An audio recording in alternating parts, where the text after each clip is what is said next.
Bismillahirrahmanirrahim.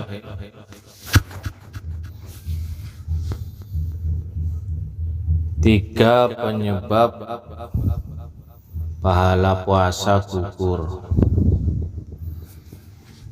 Hati-hati bagi yang sedang berpuasa, apalagi di puasa bulan Ramadan, karena siapa mereka yang berpuasa di bulan Ramadan dengan niat lillahi ta'ala, mencari ridho Allah subhanahu wa ta'ala, niscaya dosa-dosa yang telah lalu akan dihapus oleh Allah subhanahu wa ta'ala. Setidaknya ada tiga penyebab pahala puasa gugur. Ini sesuai dengan hadis Nabi Muhammad SAW, hadis riwayat An-Nasa'i. Rasulullah SAW pernah bersabda, "Kam min shaimin laisa lahu min siyamihi illal ju'i wal 'atash." Kata Rasulullah SAW itu, "Kam min shaimin," betapa banyak orang yang berpuasa,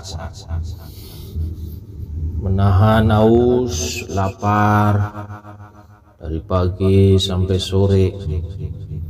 Puasa sih, niatnya benar, bahwa itu somahodin dan sebagainya. Betapa banyak orang yang berpuasa, kata Rasulullah SAW, laisa lahu min siyamihi, namun dia tidak mendapatkan sesuatu dari puasanya illal ju'i wal 'atashi, kecuali rasa lapar dan dahaga. Nggak ada nilainya. Yang kita cari, kita puasa kan tujuannya adalah pahala dari Allah subhanahu wa ta'ala. Nggak ada nilainya, nggak ada bobotnya. Cuman dapat ya lapar, dahaga, haus dari pagi sampai sore, sampai maghrib. Sebabnya apa? Kami kutip dari artikel seseorang dan cukup bagus. Tiga penyebabnya apa? Kenapa sampai puasa, pahala puasa menjadi gugur? Ini sumbernya dari kitab Al-Fawaidul Mukhtarah li Saliki Tariqil Akhirah, karangan Habib Zain bin Smith. Beliau di dalam kitab ini, Habib Zain bin Smith, menafsirkan tiga hal tentang hadis ini. Yang pertama, penafsiran pertama, kenapa kemudian pahala puasanya hilang, rontok, gugur. Penyebab pertama adalah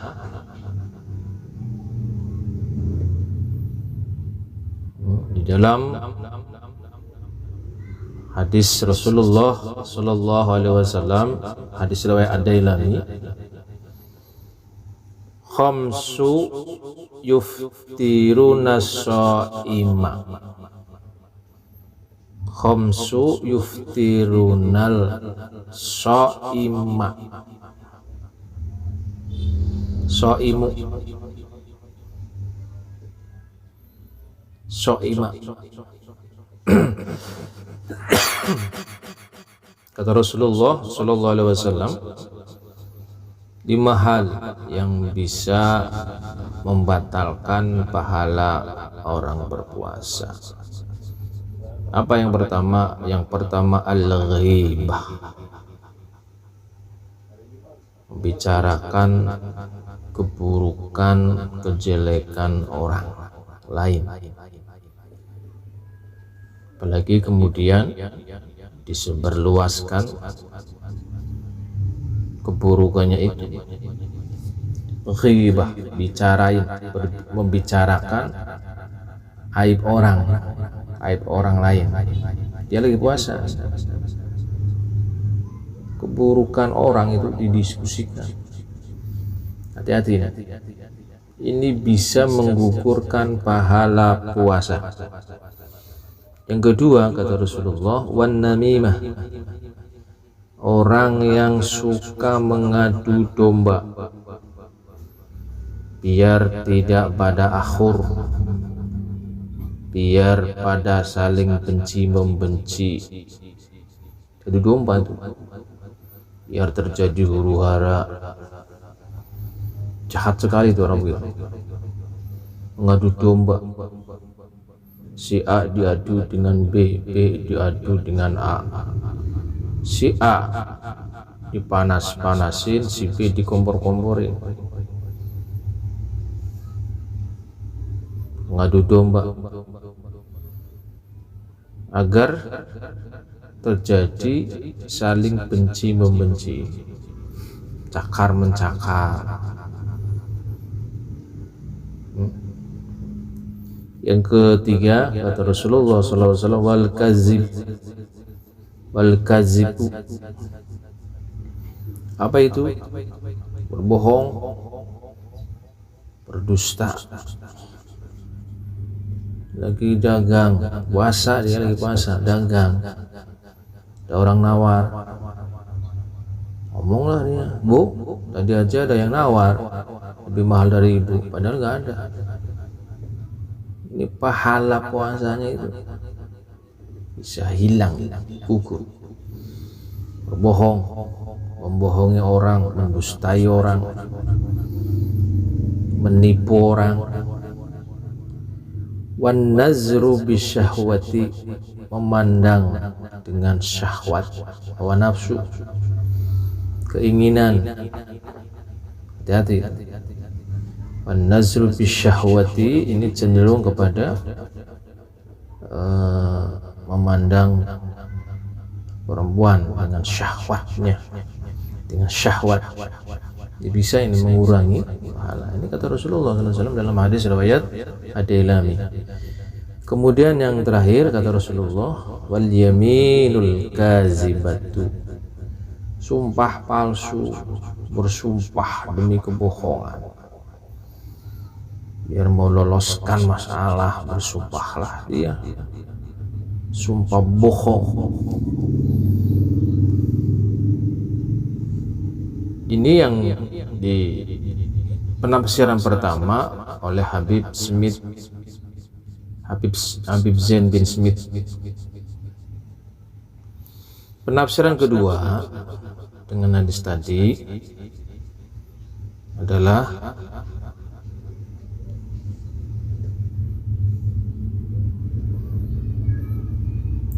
di situ di saat dia puasa, di dalam hatinya itu muncul sifat ria. Apa itu ria? Ingin dipuji, ingin disanjung, ingin dilihat orang, ingin dinilai orang lain. Lillahi ta'alanya nggak ada. Jadi niat puasa lantaran ingin dipuji orang, disanjung orang, dinilai oleh orang sebagai orang yang ahli puasa. Mencari ridho Allahnya nggak ada, nol. Itu yang bisa membuat pahala puasanya itu gugur. Sayang, kita nunggu setahun bulan Ramadan, udah sampai di Ramadan. Puasa sih puasa, tapi ingin dilihat orang, disanjung orang, ingin dipuji orang. Kalau perlu sebagai seorang mukmin, seorang muslim, cukup hanya Allah saja yang tahu. Dan penafsiran yang ketiga adalah kenapa kemudian pahala puasanya tidak ada nilainya, tidak berpahala. Apa itu? Di saat berpuasa dia tahan tuh nampak haus, lapar dari pagi sampai maghrib, masuk maghrib, tapi berbuka dengan barang haram. Harta yang ia punya ya, kemudian untuk berbuka misalnya dengan keluarganya, uang dari penipuan, barang haram, hasil dari nipu orang, mencuri ya.